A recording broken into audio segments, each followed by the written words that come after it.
أعوذ بالله من الشيطان الرجيم. بسم الله الرحمن الرحيم. الذين قال لهم الناس إن الناس قد جمعوا لكم فاخشوهم فزادهم إيمانا وقالوا حسبنا الله ونعم الوکیل. سورہ نمبر 3 آیت نمبر 173. یہ ایسے لوگ ہیں کہ جب ان سے لوگوں نے کہا کہ بے شک لوگوں نے تمہارے لیے بہت بڑی فوج جمع کی ہے تو ان سے ڈرو، تو اس بات نے ان کے ایمان میں اور زیادہ اضافہ کر دیا اور وہ کہنے لگے ہمارے لیے تو اللہ ہی کافی ہے اور وہ سب سے بہترین کام بنانے والا ہے. یہ واقعہ ہے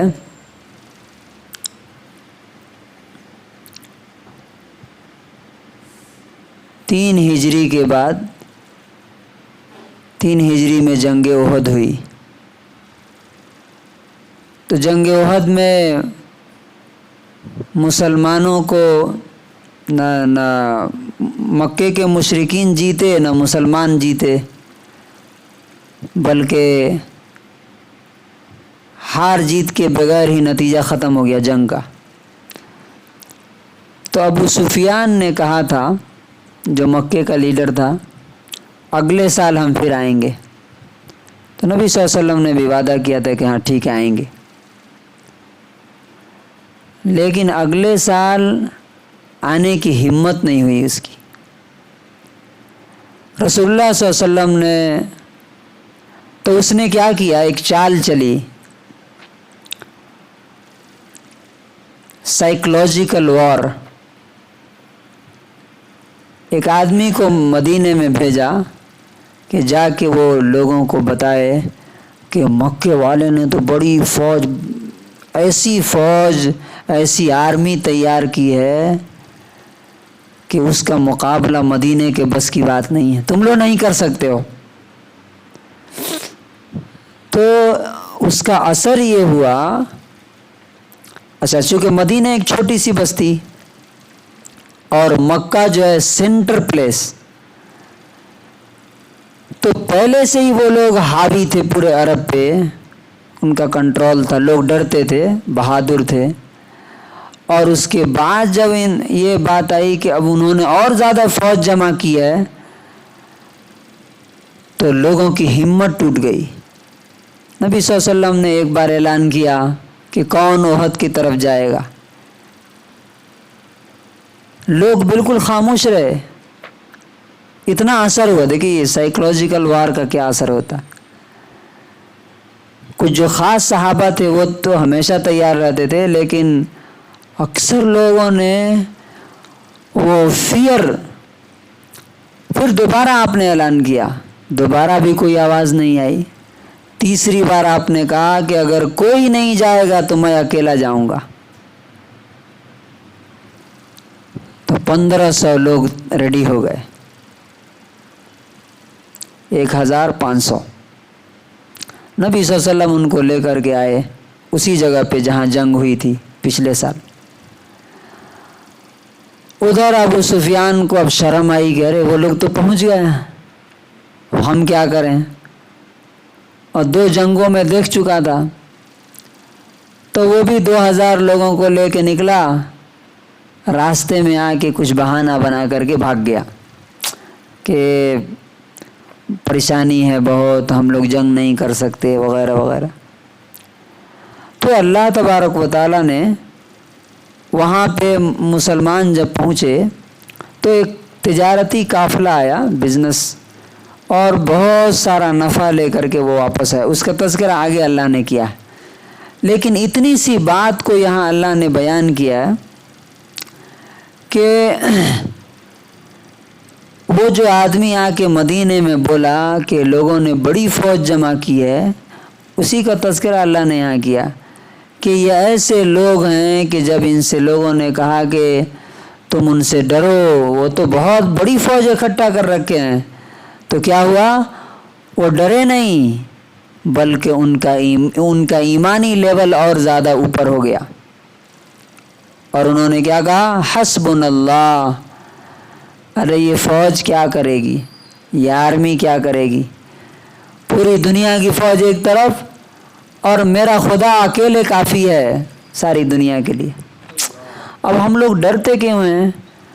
ہمیں اللہ سے ہمارا نظر جب ہٹ جائے گا نا تو ہر آدمی سے ہم ڈریں گے، بیوی سے ڈریں گے، بیوی چھوڑ کے بھاگ جائے گی تو کیا ہوگا، بچوں سے ڈریں گے، بچے اگر ہم سے دور ہو گئے تو کیا ہوگا، خاندان سے ڈرتے ہیں۔ تو جس کی نظر خدا پر ہوگی اور اس کی طاقت اور اس کے پاور پر ہوگی کہ کیسا اس کا کنٹرول ہے زمین و آسمان پر۔ کل بنگلور میں میرا خطبہ ہوا، میں نے یہی بات بتائی کہ تین لوگوں سے آدمی ڈرتا ہے، تین کیٹیگریز کے لوگوں سے آدمی ڈرتا ہے۔ نمبر 1 فیملی سے، نمبر 2 سوسائٹی سے، نمبر 3 حکومت سے۔ اللہ تعالیٰ نے ان تینوں کا خوف اس قرآن میں دور کر دیا، اسی لیے کہا جاتا ہے قرآن سمجھ کے پڑھے آدمی، ایک نئی دنیا ہے اس میں۔ فیملی کچھ نہیں کر سکتی اگر اللہ تعالیٰ نہ چاہے۔ اس کی مثال یوسف علیہ السلام کو آپ دیکھ لیجئے، ان کی فیملی نے کیا کیا؟ اٹھا کر کے والد والدہ کو چھوڑ کے پورے 10 بھائیوں نے اٹھا کے کنویں میں ڈب کر دیا۔ اللہ نے اس کنویں سے اٹھا کر کے ان کو کہاں پہنچایا؟ یہ لوگ تو فلسطین میں، شام میں تھے جو بہت سویلائزڈ نہیں تھا، لیکن ان کو اٹھا کر کے اس وقت کا موسٹ سویلائزڈ کنٹری مصر پہنچایا، اور مصر میں بھی کنگ کے پیلس میں، بادشاہ کے گھر میں پرنس بنا کر کے پہنچا دیا۔ بادشاہ نے اپنی بیوی سے کہا اکرمی مسوا، اس کو عزت سے رکھو، رسپیکٹ دو اسے، ہم اسے اولاد بیٹا بنا لیں گے۔ تو دیکھیے انہوں نے کیا کوشش کیا نقصان پہنچانے کی، اللہ تعالیٰ نے کیا کیا، اور پھر وہاں سے اللہ تعالیٰ نے ان کو حکومت کی گدی پہ بیٹھا دیا۔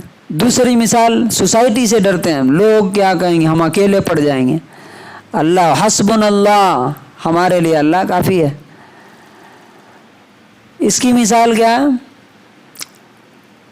مکے کی پوری سوسائٹی نے نبی صلی اللہ علیہ وسلم کا بائیکاٹ کیا اور طے کر لیا کہ آج ان کو قتل کر دینا ہے، مار ڈالنا ہے۔ 11 بڑے بڑے لیڈر دروازے پہ کھڑے تھے اور نبی صلی اللہ علیہ وسلم ان کے سامنے سے گزرے۔ اور اتنا ہی نہیں، گزر کر کے یہاں دیکھیے، یہاں مرڈر کی سازش ہو رہی ہے، اللہ تعالیٰ چاہتا ہے کہ نہیں، ہم اس کو نہیں مارنا چاہتے ہیں۔ تو کیا ہوا؟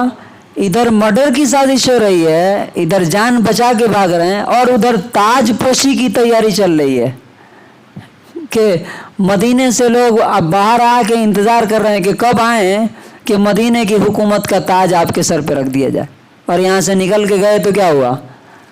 تو سوسائٹی نے نقصان پہنچایا گیا؟ نہیں پہنچا سکتا۔ حسبنا اللہ، اللہ ہمارے لیے کافی ہے۔ اور تیسرا امیزنگ اگزامپل ہے حکومت۔ فرعون سے بڑی حکومت کسی کی ہو سکتی ہے کیا؟ مضبوط حکومت، اللہ نے خود اس کی تعریف کی، وَفِرْعَوْنَ ذِي الْأَوْتَادِ، طاقتور حکمران تھا وہ، جینیس دنیا کے معاملے میں، آخرت کے مقابلے میں تو بیوقوف ہی نکلا۔ جس بچے کو دیکھیے، حکومت ایک بچے کو نہیں مار سکتی اگر اللہ تعالیٰ نہیں چاہے تو۔ جس بچے کو مارنے کے لیے ہزاروں بچوں کا مرڈر کرایا، اللہ تعالیٰ نے اس کو اس کے گھر میں پرورش کرائی کہ دیکھو میں خدا ہوں، تم خدا نہیں ہو۔ مطلب میں سوچتا ہوں تو دماغ حیرت میں ڈوب جاتا ہے۔ دیکھیے بچا لینا ایک الگ چیز ہے، اور ایک یہ کہ میں جس کو مارنا چاہتا ہوں وہ میرے ہی گھر میں پل رہا ہے اور مجھے پتہ نہیں، اور وہ بھی پرنس کی طرح، شہزادے کی طرح۔ اور پھر اتنا ہی نہیں، اسی بچے کے ہاتھ سے اس کی جان بھی گئی، جس کو وہ مارنا چاہتا تھا اسی بچے کے ہاتھوں سے ذریعے سے اس کی جان بھی گئی۔